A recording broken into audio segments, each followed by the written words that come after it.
Guys, welcome back to my new blog. तो सभी का स्वागत है मेरे चैनल पर वर्षा रोशन ब्लॉग्स पर। तो सभी को सुबह सुबह गुड मॉर्निंग। तो यहाँ मैं मॉर्निंग टी बना ली हूँ जो कि है चाय। चाय में वही गुड़ वाला हमेशा की तरह। मैंने तो चीनी छोड़ ही दिया है, ऐसा कि मतलब कि मुझे पसंद ही नहीं आता है चीनी।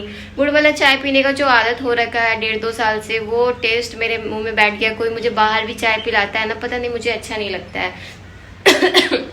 मुझे यही चाय चाहिए। तो चलिए, मैं ये कप जो लेकर आई हूँ वो है लोनावला का कप, जो कि बहुत ही प्रिटी है। बहुत ढूंढना पड़ता है वहाँ, तो ऐसे सामान तो बहुत अच्छे अच्छे हैं। आप को लगेगा कि सभी ले लूँ, बट पॉसिबल नहीं है सब कुछ लेना, क्योंकि प्राइस भी बहुत ज़्यादा महंगा रहता है। तो मैंने बहुत कुछ वहाँ से परचेस किया है। और मैं बता देती हूँ कि सुबह सुबह मैं खाली पेट में सबसे पहले थायराइड का गोली लेती हूँ, फिर एप्पल साइडर विनीगर लेती हूँ। अगर एप्पल साइडर विनीगर लेना चाहते हो तो आप ले सकते हो, उसका कोई साइड इफेक्ट नहीं है। 15 ml वार्म वाटर में लेना है उसको वार्म वाटर में लीजिए। और 1 कप वार्म वाटर, मतलब जो छोटा वाला कप होता है, उसमें आप 15 ml डालिए और उसको पीजिए। काफ़ी डाइजेशन अच्छा करेगा। मैं अभी मेरे ख्याल से 3 दिन हुआ है मुझे, अभी तो मुझे कोई फ़र्क पता नहीं चल रहा है, बट इसके फ़ायदे हैं। अगर रेगुलर यूज़ करते हैं तो इसका फ़ायदे बहुत सारे हैं। ब्लड शुगर आपका इम्प्रूव करेगा, इवन आपका डाइजेशन को भी काफ़ी ज़्यादा इम्प्रूव करेगा और मेटाबॉलिज्म को भी बूस्ट करेगा। तो चलिए मैं चाय पी लेती हूँ, और कृषा भी सोई है तो सुकून से चाय पी लेते हैं और आपको बाहर का मौसम दिखाते हैं मुंबई का। तो अभी सी वाटर काफ़ी लो हो रखा है, क्योंकि दिन भर में मेरे को लगता है 3-4 बार टाइम तो सी वाटर काफ़ी लो हो जाता है। तो अभी थोड़ा दलदल सा दिख रहा होगा, पर जब पानी आता है तो काफ़ी सुंदर सा दिखता है, बहुत सुंदर सा। और मौसम धूप सा ही है, उतना कुछ खास गर्मी नहीं है और ना ही उतना कुछ खास ठंडा है। तो ये सुंदर सा चीनी मिट्टी का जो पॉट आपको दिख रहा है, और फ्रंट साइड में तो वो तो मैंने ही खुद से ही उसको मतलब प्रिंट दिया है उस पर कलर से। और मैं यहाँ पर सॉल्ट और ब्लैक पेपर का भी एक चीनी मिट्टी का मैं मंगाई हूँ। बहुत कुछ तो मैं अभी नहीं निकाली हूँ, क्योंकि कृषा तोड़ फोड़ कर देगी। तो मैं ये वाला और ये दोनों चीज़ मैं लेकर आई हूँ लोनावला से। और भी है जिसको मैं अनबॉक्सिंग करूँगी तो आप लोग को दिखाऊंगी, उससे पहले कि मैं कृषा तोड़ दे, इसलिए मैं उसको बहुत बचा करके रखी हूँ। चलिए, चाय हो गया फिनिश, तो चाय को रखते हैं, चाय के बर्तन को रखते हैं बेसिन में। बेसिन थोड़ा क्लीन करूँगी। भिंडी बनाने जा रही हूँ, चाय का बर्तन भी पानी में डालूंगी, इसका कचौड़ा को फेंक करके। भिंडी काफ़ी दिनों से फ्रिज में रह गया, घूमने वूमने के चक्कर में सब्जी वगैरह मेरी बहुत सारे सूख गए हैं। और सुबह में जैसे कि मैं पोहा वगैरह बनाती हूँ तो दिक्कत हो जाता है। अभी दिन में भी हस्बैंड जॉब मतलब लंच के लिए नहीं आते हैं, तो और मेरे को प्रॉब्लम हो जाता है। तो मैं अकेले में फिर सोचती नहीं हूँ कि इतना टफ़ खाना बनाऊँ और खाऊँ, और डाइट के चक्कर में थोड़ा डाइट का भी फॉलो करती हूँ। तो आज भिंडी बनाऊँगी, रोटी रात का बचा हुआ है तो उसको थोड़ा घी लगाकर फिर उसके साथ खाऊँगी। इसमें कैप्सिकम भी आ गया है। तो मैं ये वाला बैग में सब्जी वगैरह रखती हूँ फ्रिज में। तो ये वाले बहुत सारे बैग मैंने यहाँ पे प्रॉफिट मार्केट से ख़रीदा था, तो ये काफ़ी बहुत अच्छा मुझे लगा। सभी सब्जी सेपरेट भी हो गए, और सभी सब्जी अच्छे से मतलब सड़ते भी नहीं हैं, अच्छे से एक दूसरे से अलग भी हैं, और फ्रिज भी हमारा गंदा नहीं होता है। तो ये वाला बैग मैं इससे भी थोड़ा बड़ा साइज़ का, इससे छोटा साइज़ का, तो बहुत सारे बैग में ये खरीदी हूँ, और अपने फ्रिज में सब्जी वगैरह बहुत अच्छे से मैं रख देती हूँ। भिंडी मैं काट ली हूँ, और यहाँ पर मैं दूध उबालने के लिए डाली हुई हूँ। दूध कल का ही था, बस थोड़ा सा गर्म करूँगी, ज़्यादा उबालूंगी नहीं। और कढ़ाई हो गया है गर्म। तो आज आप लोग को मैं बताती हूँ कि मैं किस तरीके से भिंडी बनाती हूँ। तो भिंडी मैं छोटा छोटा भी काट लेती हूँ, नहीं तो कभी कभी बड़ा भी काट के बनाती हूँ। पर कृषा को खिलाना है इसमें। क्या कहाँ जाना है? कहाँ चलो?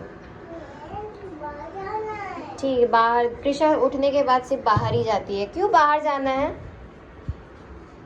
तो यहाँ पर मैं ऑयल डाल दी हूँ, इसमें मैं जीरा डालूंगी। और मैं बच्चा मेरा खाता है साथ में, इसीलिए मैं थोड़ा मिर्ची अवॉइड करती हूँ। जीरा मैं डाल दी हूँ, और इसमें मैं डायरेक्ट डाल दूँगी भिंडी ऐड कर दी, और उसके बाद मैं इसको चला दूँगी। ये हाफ जब अच्छे से भुन जाएगा तब मैं इसमें ऑनियन डालूँगी। इससे पहले मैं ऑनियन नहीं डालूँगी, क्योंकि भिंडी को थोड़ा टाइम लगता है पकने में। और अगर अभी मैं प्याज अगर डाल दूँगी तो ईशा यहाँ से जीरा निकाल के जा रही है। जीरा है, जीरा। ईशा अब हर कुछ बोलना सीख गई है। इसलिए भिंडी मैं ज़्यादा मसाले वाला भिंडी नहीं बनाती हूँ, क्योंकि मसाले वाली भिंडी मुझे पसंद नहीं है और बहुतों को नहीं पसंद। क्या हुआ? तो मैं अभी भिंडी का भुजिया बना लेती हूँ। बहुत लोग मसाले ज़्यादा वाला खाते हैं, बट मुझे नहीं पसंद आता है। तो मैं सिर्फ हल्दी ऐड करूँगी इसमें और प्याज डालूँगी, और मिर्ची तो मैं डाल नहीं रही हूँ क्योंकि फिर कृषा के लिए अलग बनाना पड़ेगा और मेरे लिए अलग। तो इससे अच्छा है कि थोड़ा सा मैं मिर्ची अलग से ही लेकर खा लूँगी, पर उसके लिए बनना चाहिए। तो इसको मैं थोड़ा सा फ्लेम में कर देती हूँ। और भिंडी को ढका नहीं जाता है, क्योंकि भिंडी को अगर ढक देंगे तो उसमें से जो लिक्विड सा जो निकलता है वो काफ़ी ज़्यादा निकल जाएगा, और फिर आपका भिंडी हो जाएगा ख़राब और चिपका चिपका सा हो जाएगा। इसलिए भिंडी में कभी भी खुला ही पकाया जाता है, कभी भिंडी को ढका नहीं जाता है। तो चलिए, और मैं एक भिंडी चिली भी बनाती हूँ, जिसमें कि प्याज, ये लहसुन अदरक का पेस्ट, और आप उसमें वो भी ऐड कर सकते हैं सभी सॉसेस वगैरह। तो भिंडी चिली अगर बनाना है तो भिंडी को करना पड़ेगा कॉर्नफ्लावर में ऐड करके फ्राई, तो तभी जाकर उसका टेस्ट आएगा बहुत अच्छा, क्रिस्पी क्रिस्पी। क्योंकि जिसको पसंद आता है फास्ट फूड या फिर चिली वगैरह, जैसे पनीर चिली हो गया, मंचूरियन हो गया, उन लोगों के लिए बहुत अच्छा है ये भिंडी चिली भी। मैं फ़र्स्ट टाइम बनाई थी तो बहुत ही अच्छा बना था। इसका भी मैं रेसिपी ज़रूर डालूँगी अगर मैं बनाऊँगी तो भिंडी आधा अधूरा तो पक चुका था, तो इसी बीच में मैं डाल देती हूँ ऑनियन बहुत सारा, क्योंकि जब तक इसका जो पानी होता है वो अच्छे से सोख नहीं लेता है भिंडी का, तब तक मैं इसमें प्याज ऐड नहीं करती हूँ, नहीं तो पूरा भिंडी एक दूसरे से चिपकने लगेगा। तो यहाँ पर अच्छे से सभी मतलब बिखरे बिखरे हुए थे भिंडी, तो भी मैं डाली, और फिर अब इसको मैं पकाऊंगी जब तक ये अच्छे से भिंडी पक नहीं जाती है। तो इसमें मैं ऐड करूँगी हल्दी और नमक, और साथ ही अगर मैं सूखा चीज़ कुछ भी बनाती हूँ तो उसमें मैं ऐड करती हूँ मैगी मसाला भी। तो मैगी मसाला आप चाहे आलू फ्राई करो, चाहे भिंडी फ्राई करो, चाहे जो भी चीज़ सूखा बनाओ, तो भिंडी में उसमें मतलब मैगी मसाला काफ़ी अच्छा लगता है। तो यहाँ मैं कृषा के लिए दूध भी निकाल दी थी गरम गरम, ताकि वो दूध पी ले। तो इसमें मैं आजकल गुड़ डाल के दूध देती हूँ उसको, क्योंकि अभी उसको थोड़ा हो रखा है जुकाम। तो ऑलमोस्ट मेरा बहुत हद तक भिंडी पक चुका था। तो मुझे टमाटर भी पसंद है भिंडी में, आपको पसंद नहीं है तो आप नहीं डालो, स्किप कर दो, बट मुझे पसंद है तो मैं इसमें एक टमाटर तो डाल देती हूँ छोटा छोटा कट करके, और इसको मैं थोड़ा और पकाऊंगी। अभी मैंने इसमें मैगी मसाला ऐड नहीं किया है। मैगी मसाला ऐड करने के बाद इसका टेस्ट बहुत ज़्यादा अच्छा आता है। तो मैगी मसाला जैसे ही डलता है, पता नहीं कोई भी खाना का स्वाद बहुत अच्छा हो जाता है। आप एक बार ट्राई ज़रूर करना, उसके बाद आपको पता चलेगा कि मैं सच कह रही हूँ या नहीं। अगर मेरे घर पर मैगी मसाला ख़त्म हो जाता है ना, तो मैं जा कर के लेकर आती हूँ, क्योंकि उससे बहुत ज़्यादा अच्छा टेस्ट इन्हेंस हो जाता है।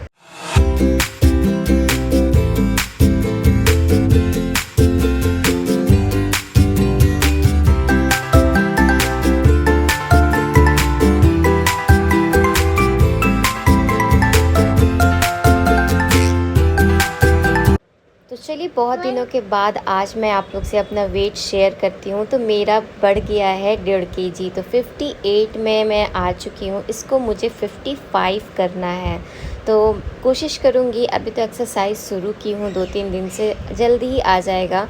तो यहाँ पर ऑलमोस्ट मेरा भिंडी का जो भुजिया था, जो हमारे बिहार साइड में भुजिया ही कहते हैं कोई भी सूखा चीज़ को, या फिर ज़्यादा मसालेदार कुछ बनाए तो सूखा सब्जी कहते हैं। तो ये मेरा सूखा सब्जी भी कह सकते हैं भिंडी का, या फिर इसको भिंडी का भुजिया भी नाम दे सकते हैं। तो ये हो गया था कंप्लीट। तो हमारे घर पर बहुत दिनों से पूजा नहीं हो पा रहा है, जिसके कारण भगवान जी सभी उदास से लग रहे हैं। सभी कुछ ऐसे ही है जैसे मैंने 10-15 दिन पहले छोड़ा था, क्योंकि हमारे घर में एक इंसिडेंट हो रखा था हमारे गांव के गोतिया में, बगल के घर में, जिसके कारण पूजा पाठ बिल्कुल ही बंद था। तो काफ़ी सूना सूना सा मेरा मंदिर दिख रहा था।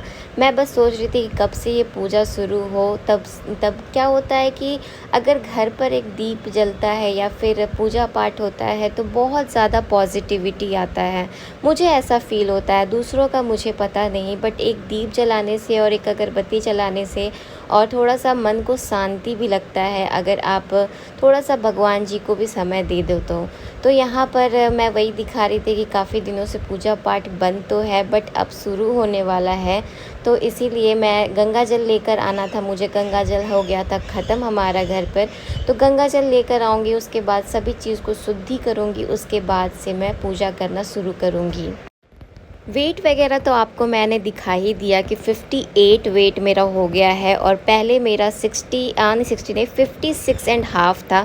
तो मैं बहुत तो मतलब मेरे को लगता है कि 1.5 kg के आसपास में मेरा वज़न काफ़ी मतलब थोड़ा मतलब बढ़ गया, जबकि मैं बहुत इन दिनों मेरे को लगता है 4 महीने या 3 महीने मैं उल्टा सीधा ही खाई हूँ। उस हिसाब से मेरा कम ही वज़न बढ़ा है क्योंकि मैं मेहनत करके अपना वज़न कम की हूँ। ओनली फास्ट रख के मैं अपना वज़न नहीं कम की हूँ। अगर आप फास्टिंग रख कर वज़न कम करते हैं तो वो वज़न बहुत जल्दी मतलब फिर से आ जाता है अगर आप खाने पीने लगोगे तो। बट आप अपना शरीर से वर्कआउट करके अगर अपना वज़न कम करोगे ना तो वो जल्दी फिर से बढ़कर नहीं आता है। इसलिए मुझे इतना टाइम हो गया 3 से 4 महीने उल्टा फुल्टा बाहर का भी खा लेती थी, घर पे भी बना लेती थी, किसी के घर पे भी खा लेती थी, शुगर भी खा लेती थी। उसके बाद भी मेरा वज़न 1.5 kg ही बढ़ा, उससे ज़्यादा नहीं बढ़ा। तो ये सबसे बेस्ट थिंग है मेरे लिए। तो चलिए उससे मतलब ज़्यादा मेरे शरीर पे फ़र्क नहीं पड़ा है 1.5-2 kg से। तो अच्छा खासा एक्सरसाइज करके मैं इसको 55 पे लाऊंगी। उससे पहले आप लोग को आज का डाइट दिखा देती हूँ मैं। तो ये था मेरा ब्रेकफास्ट, जो कि मैं पनीर को थोड़ा सा सौटे करूँगी हल्का घी में। जब आप एक्सरसाइज वगैरह करते हो ना तो भरपूर प्रोटीन, फाइबर, कार्ब सब कुछ आपके बॉडी को नीड रहता है। तो इसलिए मैं कोशिश तो करती हूँ कि सब कुछ मैं बराबर ले लूँ, बट आप पता नहीं कितना मेरे बॉडी को रिक्वायरमेंट है वो मैं नहीं जानती हूँ। बट मैं अपने तरीके से सोचती हूँ कि नहीं सब कुछ ले लूँ। इवन मैं सोयाबीन भी कभी खाती हूँ ताकि उसमें अच्छा प्रोटीन रहता है, चना भी खाती हूँ। तो यहाँ पर मैं आज रोटी था साथ में और भिंडी का भुजिया था, इसलिए मैं थोड़ा सा प्रोटीन साथ में ये पनीर को थोड़ा सा मैं सौटे करूँगी। और यहाँ पर मेरा थाली हो गया था रेडी, जिसमें कि फाइबर भी है, कार्ब्स भी है और प्रोटीन भी है और दही भी है। तो सब कुछ को कंप्लीट करने का। और ये कल का रोटी था क्योंकि कल रात का रोटी बच चुका था, तो मैं उसको वेस्ट नहीं करना चाहती थी क्योंकि कल रात का ही था। तो इसलिए मैं वो रोटी ली। कृष्णा को तो पूरा अच्छे से उसको घी में तल दी थी और अपने लिए मैं सूखा, क्योंकि मैं इतना घी नहीं खाऊंगी क्योंकि मैं अपने वेट लूज़ जर्नी में हूँ। मुझे अभी 55 तक आना है, उसके बाद मैं कुछ सोचूंगी। तो कृष्णा मुझसे हर दिन ही वेट चेंज करवाती है, कुछ ना कुछ वो गिराते पिराते रहती है। और आज तो उसको वोमिटिंग हो गया था खांसते खांसते, तो सोई हुई थी बेचारी, पर खांसते खांसते वोमिटिंग हो गया क्योंकि सर्दी जुकाम है उसे। इवनिंग के टाइम पे उसके लिए मैं ओट्स बनाऊँ, क्योंकि दिन भर में एक टाइम मैं उसको ओट्स दे ही देती हूँ। तो यहाँ पर वो खुशी खुशी कार्टून देख रही थी, मोटू और पतलू देख रही थी। तो शाम हुआ और हम लोग गए दूध लाने के लिए। तो चलिए, मेरी वीडियो अगर पसंद आ रही होगी तो जल्दी से मेरे चैनल को सब्सक्राइब कर लीजिए ताकि और भी अच्छी अच्छी वीडियोस आप लोग को मिलती रहे। Bye bye.